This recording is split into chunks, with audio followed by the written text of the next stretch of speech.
자, 오늘 말씀은 계속 이어서 강남 하늘빛교회 강명수가 왜 이단인가 18번째 시간.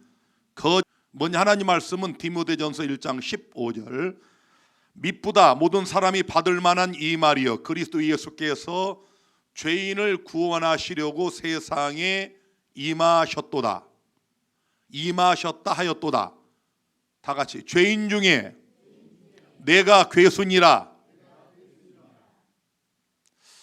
여러분들이 이 바울의 고백, 바울의 간증을 보시면서 어떤 생각이 드십니까? 사도 바울 하면은 위대한 하나님의 종, 제가 봐도 신구약 통틀어 가장 하나님 앞에 헌신한 그런 하나님의 종 중에 한 사람이 바울입니다. 위대해요. 상상을 불허합니다. 그런데 내가 죄인 중에 괴수다. 그런 우리는 뭐냐 이거예요. 우리는. 그래서 혹시 여러분이 생각하실 때 바울이 이 고백을 할 때 사실은 죄 짓지 않는 거룩하고 완벽한 삶을 살면서도 그냥 겸손하게 이렇게 표현한 게 아닌가, 이런 생각이 들잖아요. 그런데 지난번에도 보셨지만 로마서 7장에는 내 속 곧 내 육신에 선한 것이 거하지 아니하는 줄을 아노니 원함은 내게 있으나 선을 행하는 것은 없노라. 참 이 바울의 이런 고백과 간증을 보면은 우리는 너무 절망적이지 않습니까? 아니 바울 같은 위대한 사람이 이런 고백을 할 때 나는 뭔가, 우리는 뭐냐 이거 하나님 앞에. 아니 바울 서신 읽어보면 이런 사도가 없어. 이렇게 헌신하고 이렇게 자지 못하고 먹지 못하고 입지 못하고 정말 온갖 핍박과 고난을 다 당해놓고도 내 육신에 선한 것이 거하지 않는다. 19절에는 내가 원하는 바 선은 하지 아니하고 도리어 원치 아니하는 바 악은 행하는도다. 자, 이런 고백이 그냥 겸손하게 표현한 것이 아니고요, 성경은 성령의 영감을 받아 기록한 거 아닙니까? 진실한 고백이에요. 진실한 고백. 이 말은 제가 지난 시간에 정신질환자 그 20세 여자 하나를 우리가 귀신을 쫓아내려고 2주 동안 싸웠던 얘기를 제가 했잖아요. 2주 동안. 제가 그때 14일을 철야기도 하고 3일 금식하고 깨달은 진리는 딱 하나. 하나님은 거룩하신 분이다. 그 거룩을 이렇게 조금 느낀 거예요. 제가 14일을 우리 형제 자매들하고 밤을 지새우고 찬미가를 1장부터 끝장까지 계속 불렀어요. 우리가 몇 번을 반복해가지고. 생각을 해보세요. 이 찬미가를 아니 불렀던 것만 계속 부르면 지루하니까 14일을 진짜 릴레이로 철야를 했다니까요. 단 하루도 안 쉬고, 뭐 한 하루는 나흘째는 서너 시간 다 같이 잤다가, 아니요, 단 1시간도 안 쉬고 14일을 릴레이로 계속 교대하면서 우리가 그렇게 했다고요. 한 사람을 고쳐보려고. 그때 뭐 우리 홍연피 목사나 김영원 집사나 고생 무진장했어. 박진아 목사 때문에. 응? 그 초창기에 그때 우리가 그런 열정이 있었고, 사실은 영혼 하나를 위한 그런 열정을 하나님이 보시고 저에게 요양원을 할 수 있도록 은혜를 주신 거예요. 지금도 오늘도 정신질환자 중에 가장 중증 그 자매를 데리고, 아침에는 내가 장례식 때문에 김남우 목사님이 용인 세브란스 병원까지 이렇게 데리고 왔지만, 어제 제가 화성에서 데리고 오고 오늘 또 장례 끝나자마자 그리 달려가서 하는데 얼마나 속을 썩이는지. 예? 정말 나는 선한 일을 하는데도 아니 꼭 의사 만나면 막 그렇게 계속 막 그냥. 그럼 박진아 목사가 의사 앞에서 어떻게 하겠습니까? 웃으면서 왜 그래? 아이고 재양아 왜 그래? 근데 속은 막 부글부글 끓어 그냥. 의사만 없으면 한마디 하겠는데 내가. 그런데 지금까지 하나님이 이런 환자들을 위하여 봉사할 수 있는 특권을 그때 보고 주신 거예요. 저에게. 우리 진아는 이런 환자 보내면 책임진다. 그거예요. 그거. 오늘도 우리 진이가 이렇게 와서 앉아있으니까 참 또 얼마나 제 마음이 기쁩니까? 아니 아까 어떤 분이 전화가 왔어요. 모르는 전화가. 여보세요? 그랬더니 김진 아버님 되시죠? 그런데요? 그랬더니 그 같은 방에 다른 환자가 전화해서 왜 빨리 안 오냐 이거야. 오늘 외박 가기로 했는데.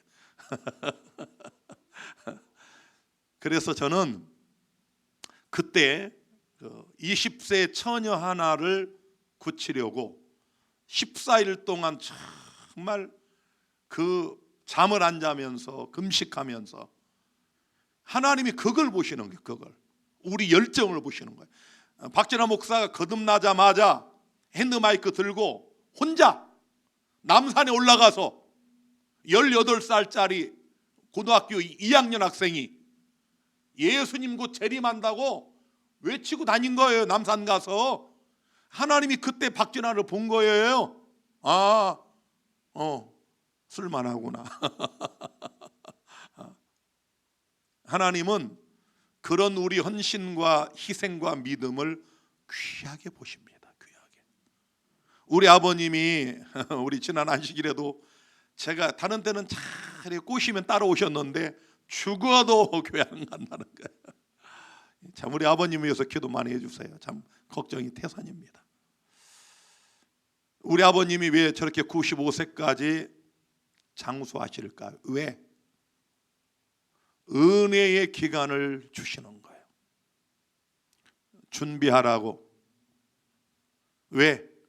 그 20대 초반에 재림 신앙을 받아들이고 우상에게 절하지 않고 제사 드리지 않아서 쫓겨나서 깡통을 차도 그 신앙을 포기하지 않았던 그때의 우리 아버님을 하나님이 보시고 친구들 모두 다 돌아가셔도 아버지만 저렇게 장수하게 하시는 것은 회개의 기회를 주시는 거예요.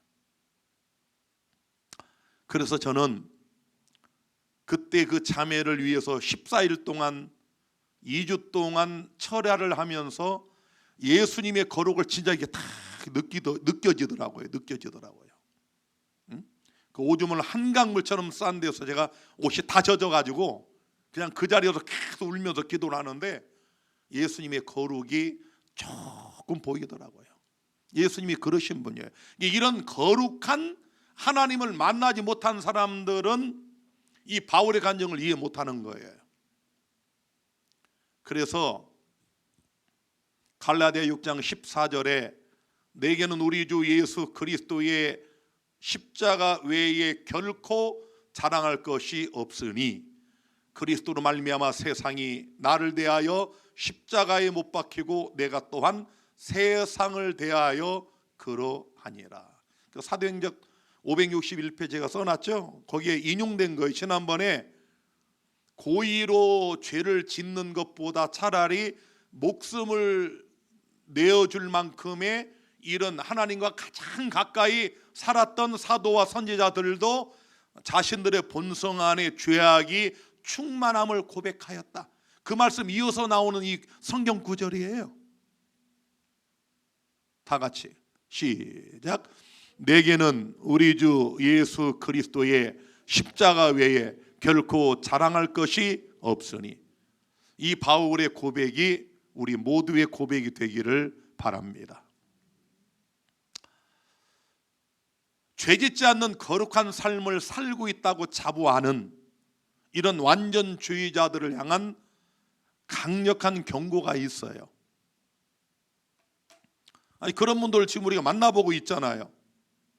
또 어떤 분이 얼마 전에 저보고 강명수 장로가 이런 설교를 했다고 또 이렇게 보내줘서 제가 들어보니까 지난주인가 그런 설교를 하더라고요. 내가 또 나중에 다 자세히 보여드리겠지만, 한마디로 이 강명수 장로는 이제 제 요즘 이 반론 설교를 의식을 한 것 같아요. 노아를 봐라, 술 먹었다. 아브람을 봐라, 사례의 말을 듣고 이스마엘을 낳았다, 실수했다. 야고보를 봐라, 베드로를 봐라. 이렇게 설교하는 목사들이 있다는 거예요. 그래서 우리는 어차피 죄를 지을 수밖에 없다, 이렇게 가르친다는 거예요. 여러분들이 박진아 목사의 설교를 그렇게 들으셨나요?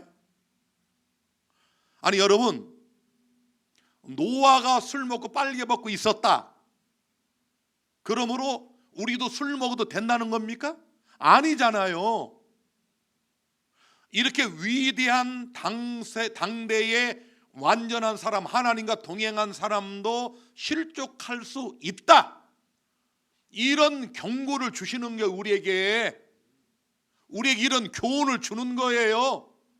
다윗과 같은 위대한, 사울에게 쫓기면서 아둘람 동굴에서 정말 쫓겨나고 다리 저는 자들, 이런 소수의 무리와 함께 한 나라를 일으키는 위대한 다윗도 방심하면 이렇게 넘어질 수 있다.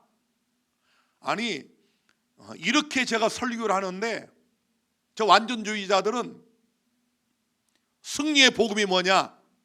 우리는 죄를 예수님처럼 완전히 이길 수 있다, 여기에 초점을 맞추자. 그러니까 사람이 막 아멘해요. 박진아 목사나 김대성 목사님이나 우리 재림교회의 정통적인 이 죄론을 설교하는 기별자들의 기별을 그런 식으로 곡해시키는 기술이 저 거짓 기별자들에게 있어요. 저것 봐라, 재림교회 대다수의 목사들은 장로교 카톨릭의 원조론에 빠져서 우리는 어차피 죄인이니까 죄를 짓다가 또 회개하고 죄를 짓다 이러다 구원받는다고 가르친다, 이렇게 공격을 하는 거예요. 저는 우리 요즘 몇 안식일째 계속 완전에 대해서 공부를 하고 있잖아요. 우리 엊그제 안식일 그 설교 얼마나 참, 제가 한 설교지만 제가 들으면서도 아멘을 하는 거예요. 아니, 구필하가 보세요. 입으로 붓을 물고 그림 그리는, 아니 25세 아내는 23세, 그때부터 38년을, 한 20년도 못 산다고 한 사람하고 38년을 사는데도 안 맞아 서로. 그래서 오죽하면 로또라고 서로 안 맞으니까. 이게 우리 현실이라는 걸 저 완전주의자들은 인정을 안 하는 거예요. 여러분, 그 얼마나 눈물 나는 얘기입니까? 그 여자가, 아니 결혼을 한 달 앞두고 남자가 전신마비가 돼가지고, 아니 하루 이틀도 아니고 그 어린애도 아니고 그 무거운 사람을 소대면 다 갈아주고 밥 먹여주고 38년을 했는데도 이 남편이 없었더라면 나는 지금처럼 살 수 없었을 것이다. 아니 얼마나 뜨거운 사랑입니까? 정말 눈물이 나오잖아, 눈물이. 그런데도 안 맞을 때가 있어. 완전주의자들은 이런 우리 삶의 진솔한 현실을 인정을 안 하려고 그러는 거예요. 아니 여러분, 우리 예수님과 우리가 결혼했잖아요. 그분이 아버지의 온전하심과 같이 너희도 온전해지라고 말씀하고 있잖아요. 우리가 그 표들을 향해서 가고 있잖아요. 그런데 그 부부가 그렇듯이 우리 신랑 예수님 앞에 우리가 얼마나 자주 속을 썩이고 자주 무너지고 자주 실패하고 얼마나 많은 죄들을 짓습니까? 사도 바울이 그걸 그렇게 인정을 하는 거예요. 우리 속에 내재되어 있는, 겉으로는 나타나지 않아도 내 속에 또 다른 법이 나를 죄의 법 아래로 사로잡아 오는 것을 내가 보는도다 그랬잖아요. 이 현실을 저 사람들은 아닌 것처럼, 자기들은 그런 것도 없는 것처럼 얼마나 이기적이고 탐욕적이고 교만한지를 제가 오늘과 다음 시간에 자세히 보여드릴게요. 그래서 사도행전 561페이지에는 기록하는 천사들로 하여금 하나님의 백성의 거룩한 싸움의 역사를 기록하게 하며 그들의 기도와 눈물을 기록하게 하라. 여러분과 제가 우리 주님을 닮기 위해서 얼마나 분투해 왔습니까? 히브리서는 피 흘리기까지 죄와 싸우라고 그랬어요. 우리가 그렇게 싸우잖아요. 얼마나 힘겹습니까? 때로는 포기하고 싶기도 하고. 기도와 눈물의 역사예요. 여러분, 우리가 육신을 쓰고 살아가는 삶 자체가 얼마나 힘겹습니까? 우리 안에 우리는 마음으로는 하나님의 법을 사랑하고 그 법 아래 있기를 원하지만 내 욕심의 또 다른 법 하나가 나를 죄의 법 아래로 날마다 사로잡아 가요. 바울이 그 얘기를 하는 거예요. 오호라, 나는 곤고한 사람이로다. 이 사망의 몸에서 누가 나를 건져내랴. 그러나 인간의 입술에서 나는 죄가 없다, 나는 거룩하다는 선언을 바람으로 하나님께 욕을 돌리지 말라.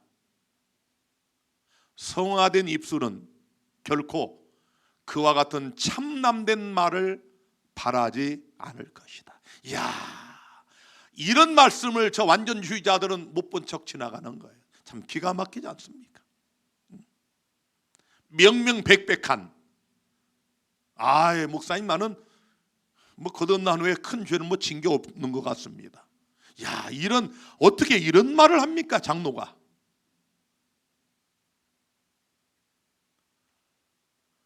그대가 예수께로 가까이 가면 갈수록 그대의 허물이 그대의 눈에 더 많이 드러나 보일 것인데, 이는 그대의 시력이 더욱 밝아져서 그대의 불완전한 것이 더욱 뚜렷이 나타나 보이게 되기 때문이다. 이 정로계단 64, 65 이해가 되시죠? 예수님에게 가까이 가면 갈수록 내가 얼마나 죄인인가를 보는 거예요. 그러니까 나는 거듭난 후에 죄를 진 게 없는 것 같다.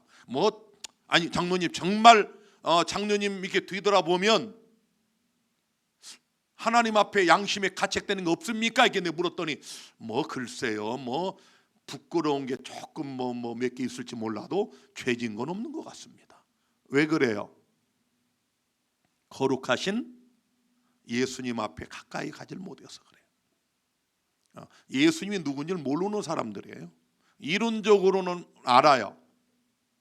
그러나 경험하지 못해서. 그 거룩이 얼마나, 아니 모세 같은 사람도 하나님을 보면 네가 나를 보면 죽는다 그러잖아요. 그 거룩하신 하나님을 모르기 때문에, 그래서 우리가 예수님을 자꾸 묵상하고 성경 읽고 예배드리고 기도하고 찬미를 부르면서 예수님을 보면 볼수록, 그분께 가까이 가면 갈수록 내가 얼마나 더러운 인간인지 그걸 보게 되는 겁니다. 이것은 사단의 미혹이 그 힘을 잃어버리고 그 대신에 하나님의 영의 생기 있는 가마가 그대를 각성시키고 있는 증거다. 우리가 우리 자신의 결함을 보지 못한다면 이는 우리가 아직도 그리스도의 아름다움과 탁월성을 보지 못하였다는 확실한 증거다. 기가 막히죠? 나는 거룩하다, 나는 죄짓지 않는 완전을 지금 경험하고 있다, 이런 기별자, 이런 사람들은 예수님을 잘 모르는 분들이다. 우리가 매일 매순간 예수님을 바라보면서 자기 십자가를 지고 죄와 피 흘리도록 싸우는 성도들은 결코 자신이 죄짓지 않았다거나 죄 없는 거룩한 삶을 산다고 자부하거나 주장하지 않습니다. 그렇지 못한 자들이 그런 망상에 빠지는 거예요. 마치 거룩한 것처럼. 아니, 나를 우리 유튜브에다 고발하고 명광미디어를 영구히 파괴시키려고 그러고 민사소송을 걸고, 아니 이런 사람이 승리의 복음을 전해요? 아니 기가 막히지 않습니까? 종로에게다 말씀 계속 봅니다. 우리가 우리 자신에게 자랑할 만한 것이 적다고 보면 볼수록 우리는 우리 구주의 무한하신 순결과 사랑 가운데에서 존중할 만한 것을 보게 될 것이다. 아시겠죠? 그래서 아까 바울은 나는 자랑할 것이 뭐밖에 없다? 십자가 외에 아무것도 없다. 고린도전서 15장 31절에 바울은 형제들아, 내가 그리스도 예수 우리 주 안에서 가진 바 너희에게 대한 나의 자랑을 두고 단언하노니 나는 날마다 죽노라. 이게 우리의 고백이 돼야 돼. 여러분이 날마다 죽어야 돼요. 날마다 자기 십자가를 져야 돼요. 예수님이 네 십자가를 지고 나를 쫓아오라 할 때 그 앞에 뭐라고 그랬어요? 날마다. 다 같이 날마다 죽어야 됩니다. 사도행전 560이 계속 읽겠습니다. 바울은 셋째 하늘로 들려 올림을 받아 말할 수 없는 것들을 보고 들었으나 다음과 같이 겸손히 진술하고 있다. 내가 이미 얻었담도 아니요 온전히 이뤘담도 아니라 오직 내가 표대를 향하여 쫓아가노라. 거룩하다고 크게 공언하고 싶어하는 사람들은 하나님의 율법의 거울을 들여다보라. 그들이 율법의 원대한 요구를 깨닫고 마음의 생각과 의도를 감찰하는 율법의 일을 깨달을 때 죄 없다고 자랑하지 않을 것이다. 바울이 로마서 7장에 율법이 선하고 의롭고 거룩하다. 이 거룩한 하나님의 율법을, 이 거울을 들여다보라는 거예요. 율법 앞에 서 보라는 겁니다. 우리가 얼마나 죄된 죄인인가를 여기서 보라는 거예요. 율법은 철저하게 우리의 죄됨을 거울처럼 보여주는 몽학 선생이라고 그랬잖아요. 우리가 죄인임을 보는 순간 율법은 우리를 누구에게로? 예수님에게로 데려다 주잖아요. 그게 튜터, 그게 몽학 선생이에요. 요한은 자신을 그의 형제들로부터 분리시키지도 않고 다음과 같이 말한다. 만일 우리가 죄 없다 하면 스스로 속이고 또 진리가 우리 속에 있지 아니할 것이요 만일 우리가 범죄하지 아니하였다 하면 하나님을 거짓말하는 자로 만드는 것이니 또한 그의 말씀이 우리 속에 있지 아니하니라. 그러니까 나는 뭐 죄진 게 없는 것 같다. 뭐 나는 예수님과 똑같이 죄를 완전하게 이기는 삶을 살고 있다라는 뉘앙스라도 풍기는 사람은 그 안에 진리가 없는 사람이에요. 하나님을 거짓말하는 자로 만드는 자입니다. 자, 강명수 장로는 이와 같이 믿는 우리 신앙, 지금 제가 설교한 이런 지극히 성경적이고 정상적인 믿음을 갖고 있는 재림 성도들을 신실하게 빠졌다. 저들은 죄를 지을 수밖에 없다고 주장한다, 이렇게 곡해시키는 거예요. 진짜로 그렇게 말합니다. 사실도 아니지만 저 원죄론에 빠진 자들을 봐라. 우리는 어차피 아브라함처럼, 노아처럼, 베드로처럼, 야곱처럼 죄를 지을 수밖에 없다. 그래도 구원 받는다. 이렇게 가르친다고 백성들을 미혹하는 거예요. 563페이지. 요한은 순종을 통하여 구원을 획득해야 한다고 가르치지는 않았지만 순종은 사랑과 믿음의 열매라고 가르쳤다. 그 다음 중요합니다. 우리가 그리스도 안에 거한다면, 하나님의 사랑이 마음속에 거한다면 우리 감정, 우리 생각, 우리 행동은 하나님의 뜻과 일치할 것이다. 성화된 마음은 하나님의 율법의 교훈과 일치한다. 진짜 믿음은 진짜 순종의 열매를 낳게 되어 있습니다. 다 같이 읽겠습니다. 성화된 마음은, 시작. 성화된 마음은 하나님의 율법의 교훈과 일치한다. 하나님의 계명을 순종하려고 분투하지만 평안과 기쁨을 누리지 못하는 사람들이 있다. 많죠. 그들의 경험에서의 이러한 결핍은 믿음을 활용하지 못해서 생긴 결과이다. 그래서 이 완전주의 사상 갖고 사는 사람들 보면 정말 피곤해요. 자기도 피곤해. 그런데 인간의 아집, 고집, 또 자기 체면, 이것 때문에 안 꺾어. 자기도 피곤하고 와이프도 피곤하고 자녀들도 피곤하고. 참된 성화는 완전한 사랑, 완전한 순종, 하나님의 뜻에 대한 완전한 일치를 의미한다. 우리는 진리에 순종함으로 하나님께 대하여 성화되어야 한다. 우리의 양심은 살아계신 하나님을 섬기려는 필사적 노력으로 성화되어야 한다. 우리는 아직 완전하지 않으나 이기심과 죄악에 얽어매는 것을 끊어버리고 완전으로 전진하는 것이 우리의 특권이다.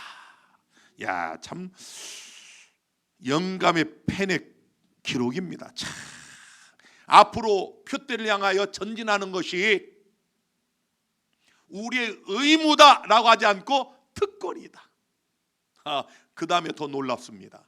다 같이 읽겠습니다. 위대한 가능성들, 시작. 위대한 가능성들, 높고 거룩한 도달점들이 모든 사람이 미칠 수 있는 범위 안에 있다. 우리 위대한 이 가능성이 우리 모두에게 다 있습니다. 나는 할 수 없다고 하지 마시고, 내게 능력 주시는 자 안에서 다 같이 모든 것을 할 수 있느니라. 모든 것을 예수님 안에서 할 수가 있습니다. 그래서 히브리 12장 1절에 이러므로 우리에게 구름같이 둘러싼 허다한 증인들이 있으니 모든 무거운 것과 얽매기 쉬운 죄를 벗어버리고 인내로서 우리 앞에 당한 경주를 하며 믿음의 주여 또 온전하게 하시는 이인 예수를 바라보자. 이게 우리 모든 신앙의 핵심이에요. 믿음의 주여, 우리를 완전하게 해주시는 예수님을 바라보자. 매 순간마다 바라보자. 매 순간마다, 날마다 내 십자가를 지고 예수님을 따라가면 되는 겁니다. 자, 강명수 장로의 예수 그리스도 인성론을 요약하면 무엇인가? 자, 우리 이 강남 하늘빛교회 강명수 장로의 그리스도 인성론을 요약하면 승리의 복음입니다. 승리의 복음. 이걸 굉장히 강조를 합니다. 반복해서. 자, 그런데 로마서 1장 16절에 내가 복음을 부끄러워하지 아니하노니 이 복음은 모든 믿는 자에게 구원을 주시는 하나님의 능력이 됨이라. 복음은 하나님의 능력이다. 시작. 그러면 이 진짜 승리의 복음을 깨달은 사람은 반드시 아름다운 열매를 맺어야 되죠. 왜? 하나님의 능력이니까.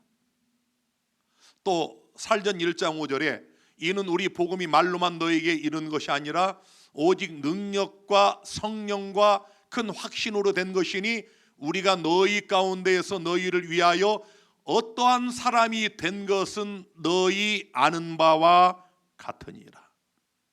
복음은 하나님의 능력이고 이건 말로만 이른 게 아니고 오직 능력과 성령과 큰 확신으로 됐기 때문에 바울이 말하기를 나를 보라는 거예요. 내가 너희를 위해 어떤 사람이 된 것을 너희가 알지 않느냐? 이게 복음의 능력이에요. 이게 아니 복음을 깨달았다는 사람에게서 누가 보더라도 예수를 닮은 형상이 나타나지 않으면 그건 복음을 깨닫지도 경험하지도 못했다, 그런 얘기거든요. 자, 이 강명수 장로가 전하는 복음이 진정 하나님의 참된 승리의 복음이라면 가장 가까이에서 이 강명수 장로를 경험한 사람들이 그가 복음을 주창한 그대로 우리 강명수 목사는 정말 승리의 복음의 열매를 보여주는 분이다, 이렇게 간증을 해야 되지 않습니까? 과연 강명수 장로는 그가 설교하고 반복하여 주장하는 것처럼 예수님과 똑같은 승리의 삶을 살고 있는가? 제가 이제 우리 지난 시간에 한번 잠깐 요거 보여드렸는데 전문을 좀 보여드리겠습니다. 자, 강남 하늘빛교회 출교 결의에 대하여 이 일을 신청합니다. 수신 동종환합회장. 자, 신청인이 전 강남 하늘빛교회 아무개 집사와 외 5명. 이 신청 사유, 첫째, 출교 이유가 사실과 다름. 두 번째, 출교 절차가 교회 요람에 위배됨. 지난 2022년 4월 28일 강남 하늘빛교회에서 아무개 집사회 5명을 출교 처리한 사안에 대하여 아래와 같이 이 일을 신청하오니 신중하게 검토하여 주시면 감사하겠습니다. 그러면서 이 최 집사가 자신의 신앙 이력을 먼저 소개를 합니다.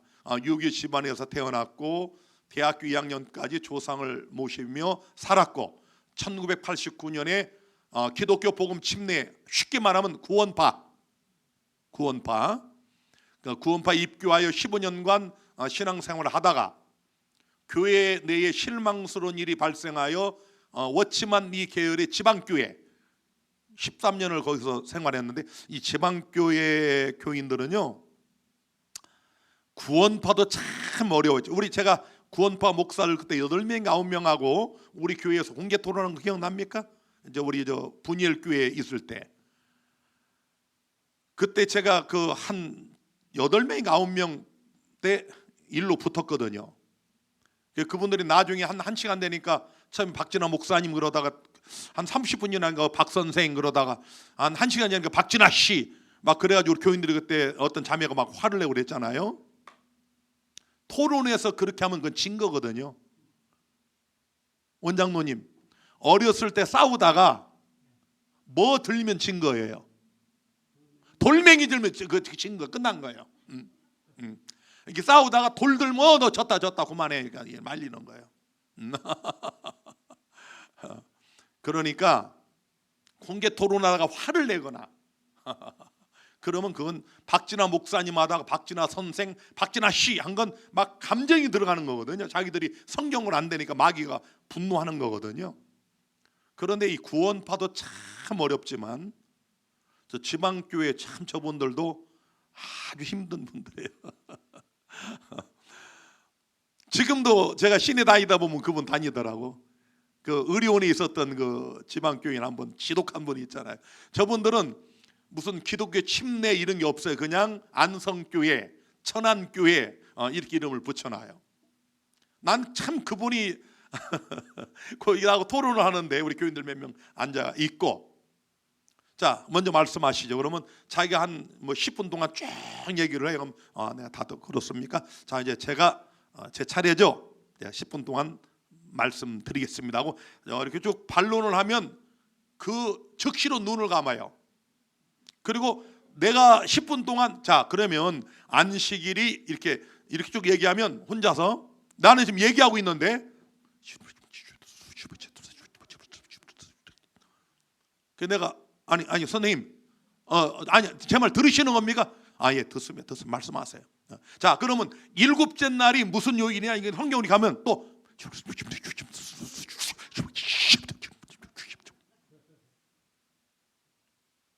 참,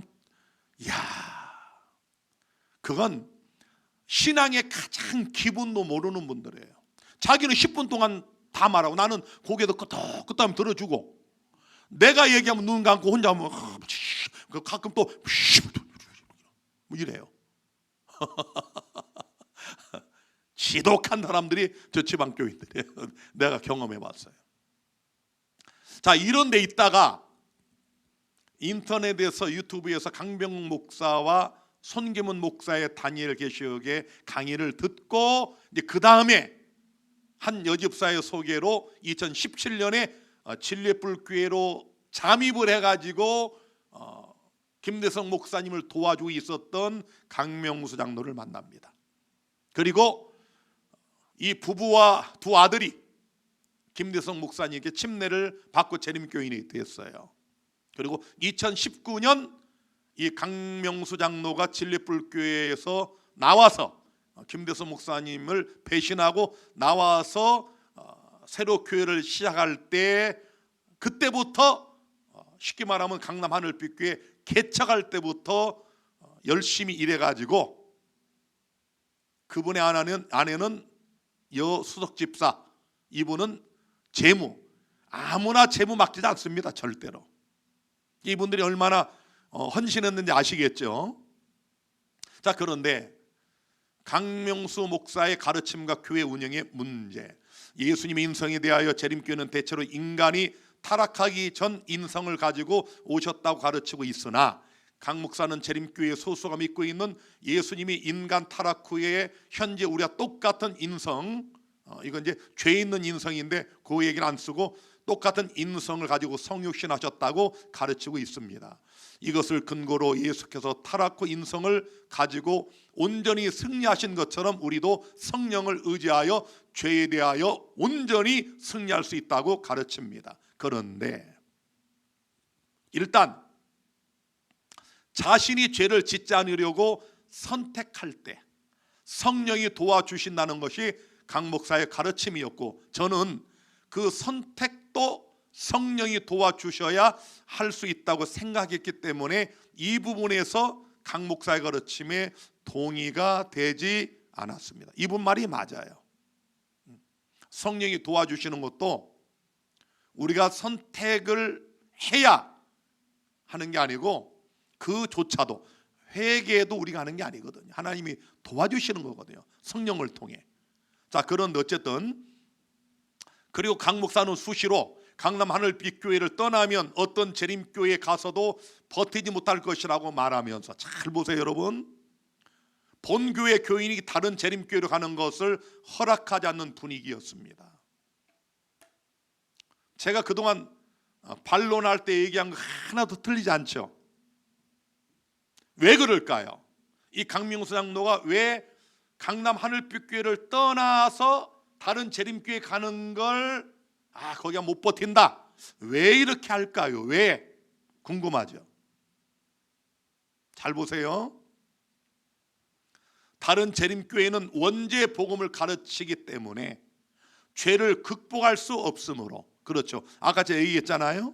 잘못된 복음을 가르치는 다른 재림교회에 가면 안 된다는 암시를 성도들에게 주입하는 것을 보면서 재림교단 동전앞에 소속되어 있는 교회가 다른 재림교회를 가지 못하게 하는 것이 이해가 되지 않았습니다.